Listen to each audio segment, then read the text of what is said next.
They owed me 50 grand. I waited 7 years and made them pay 135. The CEO got so pissed he drove drunk, crashed his BMW, and lost his license for 6 months. Best money I ever earned. Let me tell you how patience and a good lawyer can turn corporate greed into the most expensive lesson a startup ever learned. I was 24 when I walked into TechFlow Solutions. Fresh out of college, student loans breathing down my neck, but full of that stupid optimism that makes you think you can change the world with code. The office was one of those trendy converted warehouses in Soma. Exposed brick walls, ping-pong tables, a beer fridge that was supposed to make you forget they were paying you in peanuts. Red flag number 1. Brian Talbot, the CEO, had this whole vision thing down. Slick presentation about disrupting supply chain management, big dreams about IPOs and making everyone rich. We're not just a company, he said during my interview, leaning back in his Herman Miller chair while I sat on some IKEA piece of shit. We're a family. We're building something special here. Family. Right. The kind of family that abandons you when times get tough. The salary was shit. $38,000 a year in San Francisco, where my studio apartment cost me $2,400 a month. Do the math. That's barely surviving, and surviving ain't living. But Brian painted this picture of rapid growth, stock options, bonuses based on performance. Take the low base now, he said, flashing that CEO smile that probably cost more than my car. In 6 months, when we close our Series A, everyone gets a huge bump. I'm talking life-changing money. Life-changing. That phrase should have been another red flag, but I was young and hungry and desperate to prove myself. I should have walked. Should have trusted my gut when he couldn't give me a straight answer about overtime pay. We don't really do traditional overtime here, he said, waving his hand like he was swatting away something disgusting. We're results-oriented. You put in the work, you get rewarded. Simple as that. Simple. Nothing about working for Brian Talbot was ever simple, but I was broke, my credit cards were maxed, and rent was due in 2 weeks. I signed the contract without reading the fine print. Biggest mistake of my life, and the best decision I never knew I was making. My first week should have been a warning. 60-hour weeks were normal. 70 was showing initiative. Anything less than 55 hours meant you weren't committed to the vision. The vision. Brian loved talking about his fucking vision. I didn't mind at first. The work was interesting. Building systems from scratch, solving real problems, seeing my code make actual impact. Plus, Brian kept talking about those bonuses. End of Q1, he'd say during our all-hands meetings. Once we hit our milestones, everyone gets paid. Q1 came and went. No bonus, no raises, just another milestone pushed to Q2. Market conditions, Brian explained, standing in front of a slide showing our revenue growth. Revenue that had tripled, by the way. Investors want to see more traction before they commit, but we're so close, just a few more months. A few more months became a year. 1 year became 3. 3 years of my life. 3 years of 60-hour weeks.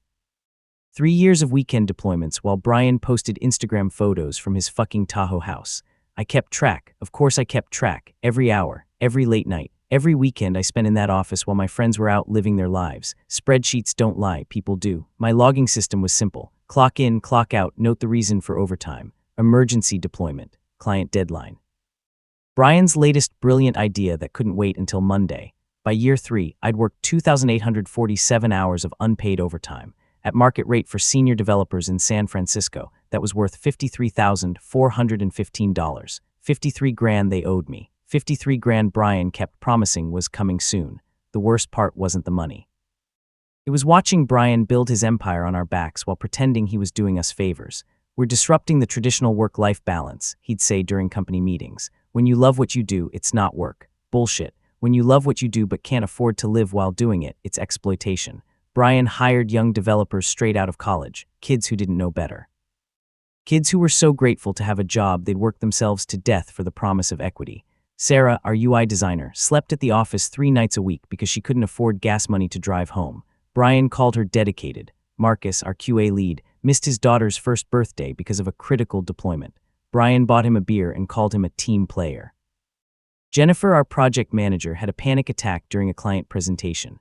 Brian told her to toughen up and scheduled her for weekend work. We were all broke, all exhausted, all living on the promise that someday, somehow, Brian's vision would pay off. Meanwhile, Brian drove a Tesla, wore $1,000 watches, and took business trips to Hawaii every quarter. The math didn't add up. The company was profitable. Revenue was growing. But somehow there was never money for employee bonuses. There was always money for Brian's expenses, though. Always money for office redesigns and company parties where Brian gave speeches about how we're all in this together, while he lived in the hills and we struggled to pay rent. Year 3 was when I finally understood what was happening. I wasn't an employee. I was a resource to be extracted from until I was used up and thrown away. The company was doing well, too well for them to keep crying poverty. We'd landed 10 major clients. Revenue was pushing 8 figures. Brian bought a second Tesla and started talking about his vacation home, but my paycheck, still 38 grand. Luca's buddy, Brian, called me into his office on a Tuesday. "Shut the door, we need to talk." I knew that tone. The same tone he used before laying off 3 people the month before because we need to optimize for efficiency. My stomach clenched. His office had gotten bigger. Floor-to-ceiling windows, a standing desk that probably cost more than I made in 2 months, and a coffee machine that looked like it belonged on a spaceship. "First off, you've been killing it. Really. The team loves you, clients love the products you've built. You're exactly the kind of talent we need to scale. Here it comes, the setup before the knockout punch. So I want to offer you something special. Equity." My heart jumped. Finally, 3 years of promises were about to pay off. "How much?" I asked, trying to keep my voice steady. Brian slid a folder across his desk like he was dealing cards. 0.008%. I stared at the number, did the math in my head. Then did it again because I couldn't believe what I was seeing. 0.08%. I know it seems small, but Luca's, we're valued at over 100 million now. That's $80,000 in equity. $80,000 in a company actually worth maybe 2 million on a good day. I'd done the math. I knew our revenue, our costs, our profit margins. Brian's valuation was fantasy bullshit designed to make pennies look like dollars. "What about back pay for overtime?" Brian's smile faltered. The mask slipped just enough for me to see what was underneath. Cold calculation. "Overtime? Luca's, you're salaried. There is no overtime. I've worked nearly 3,000 hours of unpaid." "Look," Brian cut me off, voice turning ice cold. "You agreed to the salary. You knew the expectations. Nobody forced you to work those hours." My blood pressure spiked. I could feel my pulse in my temples. 3 years of loyalty, 3 years of building his company while he got rich, and this was how he wanted to play it. "So that's a no on back pay. There's nothing to pay back. You did your job. We're offering you equity as a thank you. Take it or leave it." His tone, like I was some kid asking for an advance on my allowance. I took it. All right, I'd take it and shove it so far up his ass he'd need surgery to remove it. I didn't storm out, didn't yell, didn't give him the satisfaction of seeing me lose my shit. "I need to think about it," I said, standing up slowly. "Of course, take your time, but Luca's." He leaned back in that fucking chair, fingers steepled like some movie villain. "This offer expires Friday. 4 days to decide whether to accept scraps from a man who'd stolen 3 years of my life." I walked back to my desk feeling like I was underwater. Everything seemed muffled, distant. The office chatter, the keyboard clicking, the hum of the espresso machine Brian had installed for team morale. Sarah looked up from her computer. "You okay? You look like you've seen a ghost." "Something like that," I said. I sat down and did 3 things that would change everything. First, I copied every email, every contract, every piece of documentation I could legally access. USB drive hidden in my laptop bag. 3 years of evidence that Brian had promised bonuses, raises, and fair compensation for overtime work. The emails were beautiful, pure gold. Brian promising significant bonuses after Q1. Brian talking about profit sharing once we hit revenue targets. Brian assuring the team that everyone who helped build this company will be taken care of. Every promise he'd made and broken, saved in a folder labeled insurance. Second, I used every minute of my accrued vacation time. 2 weeks of PTO I'd been saving because there was never a good time to take a break. Company policy said I could use accrued vacation as notice. Brian's own rules were about to bite him in the ass. Third, I submitted my resignation, effective immediately. Per company policy, my accrued vacation time counted as my 2-week notice. I printed the resignation letter and walked it to Brian's office. He was on a call with investors, talking about scaling our human capital while gesturing at charts showing our productivity growth. Our productivity, built on our unpaid overtime. I dropped the letter on his desk and walked out. The looks on their faces when I cleaned out my desk were worth more than any equity they could have offered. But I wasn't done, not even close. Brian called me 6 times that night, left 3 voicemails that got increasingly desperate. "Luca's, buddy, I think there was a misunderstanding. Call me back, we can work something out. Look, maybe I was hasty about the overtime thing.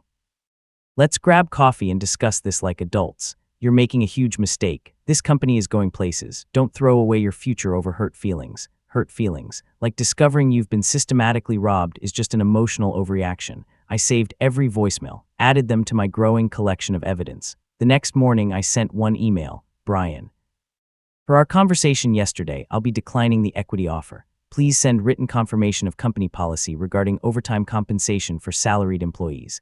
Regards, Luca's." His response came within an hour. "Luca's, company policy is clear. Salaried employees are not entitled to overtime compensation. All work performed was part of normal job expectations. No additional compensation is owed. Brian Talbot. CEO TechFlow Solutions. Perfect. In writing, signed by the CEO himself. That email was worth its weight in gold. Brian had just confessed to wage theft in writing, with his corporate signature at the bottom. Amanda Fields came recommended by a friend who'd been screwed by his last startup. Employment law specialist with a track record of making tech bros cry. Her office was the opposite of Brian's.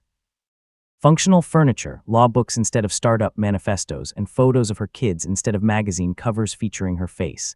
You have a case, she said after reviewing my documentation. Clear violation of wage and hour laws. They owe you overtime regardless of your salary classification. How much are we talking? Base calculation, $53,000 in unpaid wages. But Lucas, here's the interesting part. She leaned forward across her desk, and I could see the predator smile that made her feared in employment law circles. California law allows for interest on unpaid wages, 12% annually compounded, if we wait until near the statute of limitations. She did some quick math on her calculator. File suit at 6 years, 11 months. You're looking at over $130,000. My mouth went dry. $130,000, plus attorney fees, plus penalties for willful wage theft. Brian's email declaring no overtime policy. That's willful violation, penalty enhancement. I could feel my heart pounding. 7 years felt like forever, but the math was undeniable. So we wait, keep documenting everything. If they contact you, if they threaten you, if they say anything that could be considered retaliation, document it all. For 7 years, I kept a file. Email screenshots, payroll records, Brian's voice messages, that beautiful email where he denied owing me anything. 7 years of building an airtight case while Brian got richer and I planned his financial ruin. Those 7 years weren't easy.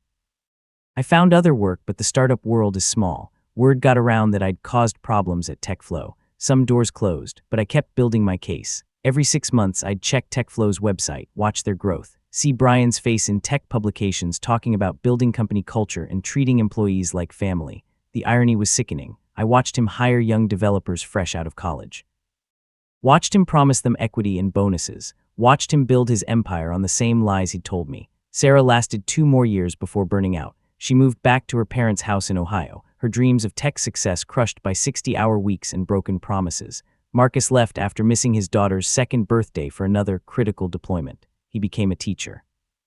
Said he wanted a job where he could actually make a difference. Jennifer had a complete breakdown, stress-induced anxiety disorder. She took medical leave and never came back. But Brian kept growing the company, kept giving interviews about disruption and innovation, kept posting LinkedIn articles about leadership while systematically destroying the people who worked for him. Each news article about TechFlow's success made my blood boil, but it also made my case stronger. The company was profitable. They could afford to pay overtime. They chose not to. February 15, 2024, 6 years and 11 months after I quit, Amanda filed the lawsuit. TechFlow Solutions had grown, 50 employees now. Brian was doing TED Talks about leadership and innovation.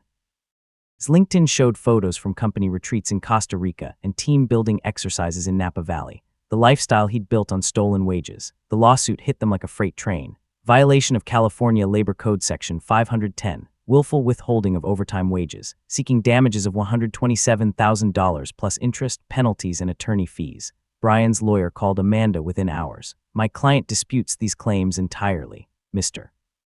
Carter was a salaried employee with no overtime entitlement.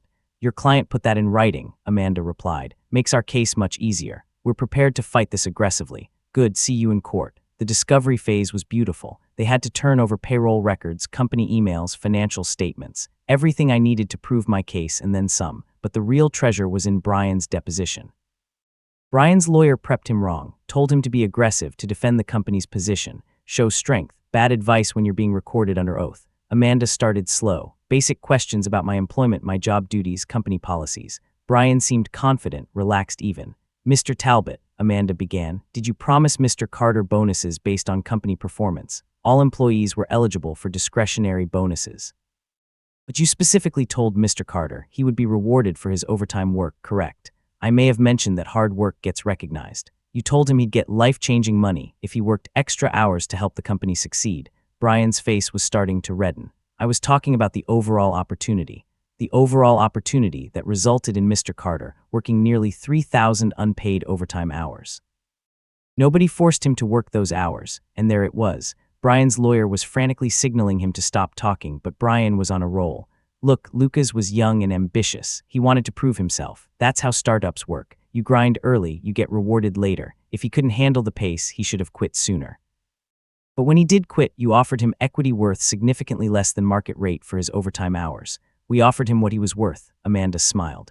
Mr. Talbot, you just admitted on record that Mr. Carter worked overtime hours that had monetary value. Thank you. Brian realized what he'd done. His face went white. His lawyer looked like he wanted to crawl under the table. But Brian wasn't finished digging his grave. This whole lawsuit is bullshit. Lucas is just bitter because he couldn't hack it at a real company. He's trying to get rich off a technicality. A technicality? Yeah, employment law. It's all technicalities designed to let lazy employees steal from job creators. The court reporter was typing frantically. Every word was being recorded for posterity. So you believe you're above employment law, Mr. Talbot. I believe in common sense.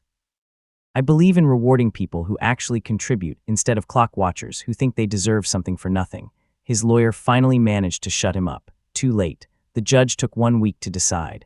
This court finds that TechFlow Solutions willfully violated California labor code by failing to pay overtime wages to Mr. Carter.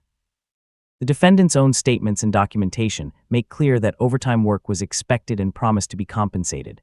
My hands were shaking as she continued. The defendant's deposition statements show a pattern of willful disregard for employment law and a belief that such laws don't apply to their business operations. She looked directly at Brian. This court takes wage theft seriously, regardless of industry or company size. Mr. Carter is awarded $53,415 in unpaid wages, plus $71,847 in interest and penalties. Additionally, TechFlow Solutions will pay $23,490 in attorney fees. Total, $148,752. $148,000, $752. Plus an injunction requiring TechFlow to audit their payroll practices and pay any other affected employees within 60 days. Brian looked like he'd been punched in the gut. His face was gray, hands clenched so tight his knuckles were white. Justice felt pretty fucking good. The check came by courier 2 weeks later. Certified bank draft from TechFlow's account to mine. I deposited it using my phone. Watched my account balance jump from 4 digits to 6. The screenshot of my bank balance showing $148,752 was the most beautiful thing I'd ever seen. Brian called me that night. You piece of shit, he slurred. Clearly drunk, you destroyed my company over pocket change. $53,000 isn't pocket change to me. Fuck you, fuck your lawyer, fuck this whole corrupt system. I let him rant. Let him dig deeper into the hole he'd made. You think you won, you ruined everything. 7 years of my life building something real and you tear it down with lawsuits and technicalities. Brian, you did this to yourself. I should have fired you the first week, should have known you were a snake. Maybe don't steal from your employees next time. Steal, I gave you a job, I gave you experience, I made your career. You made my lawyer's career. Have a good night, Brian. I hung up and immediately called Amanda. Document everything, she said. If he keeps harassing you, we can get a restraining order. But Brian had bigger problems than harassing me. 2 hours after our phone call, Brian wrapped his Tesla around a tree on Highway 1. Drunk driving. Blood alcohol level twice the legal limit. No injuries, thank God, but his car was totaled and his license was suspended for 6 months. The irony was beautiful. The man who'd spent years lecturing employees about personal responsibility couldn't handle the consequences of his own actions. The story made local tech news. TechFlow CEO arrested after costly lawsuit. Brian's mugshot went viral in Silicon Valley circles. His company never recovered. The Department of Labor audit found violations affecting 12 other employees. Total damages, $400,000. TechFlow shut down 6 months later. Investors pulled funding. Clients jumped ship. Brian's dream of an IPO died along with his reputation. I used the settlement money to start my own consulting firm. No employees to exploit, no promises to break. Just me, my skills, and clients who paid fair rates for good work. Within 2 years, I was making more than Brian ever paid himself as CEO. The difference, I earned every dollar honestly. Sometimes I get LinkedIn messages from former TechFlow employees thanking me. Turns out I wasn't the only one Brian had screwed over. My lawsuit opened the floodgates. The best message came from Sarah, the designer who used to sleep at the office. Lucas, I used the back pay I got from the audit to pay off my student loans. Thank you for having the balls to fight back when the rest of us were too scared. That's the thing about standing up to bullies. It inspires other people to stand up too. People ask me if I feel bad about destroying Brian's company. I don't. Brian destroyed his own company by thinking he was above the law, by treating employees like disposable resources, by believing his vision was more important than basic human decency. I just helped karma along with a good lawyer and a lot of patience. The real lesson isn't about revenge or lawsuits or even money. It's about documentation, about knowing your rights. About having the patience to play the long game when someone tries to screw you over. Brian thought he was smarter than me, thought he could dangle promises while pocketing my labor, thought I'd just quietly disappear like all the other employees he'd exploited. He was wrong. I kept every email, every contract, every promise he made and broke. 7 years of evidence that buried him in court. The best part? It was all legal, all ethical. All justified. Sometimes the system works. Sometimes the little guy wins. And sometimes, just sometimes, the asshole who thinks he's above the law gets exactly what he deserves. If you're working for a startup that won't pay overtime, that keeps promising bonuses next quarter, that treats you like family while paying you like an intern, document everything. Keep emails, track your hours, record phone calls if your state allows it. And find a good employment lawyer, because bullies like Brian count on you being too scared or too tired to fight back. They count on you accepting scraps while they get rich off your labor. Don't let them. Take the time, build the case, wait for the right moment, then make them pay every fucking penny they owe you, with interest. The look on their faces when the check clears, priceless. Trust me on this one. I've got the bank statement to prove it.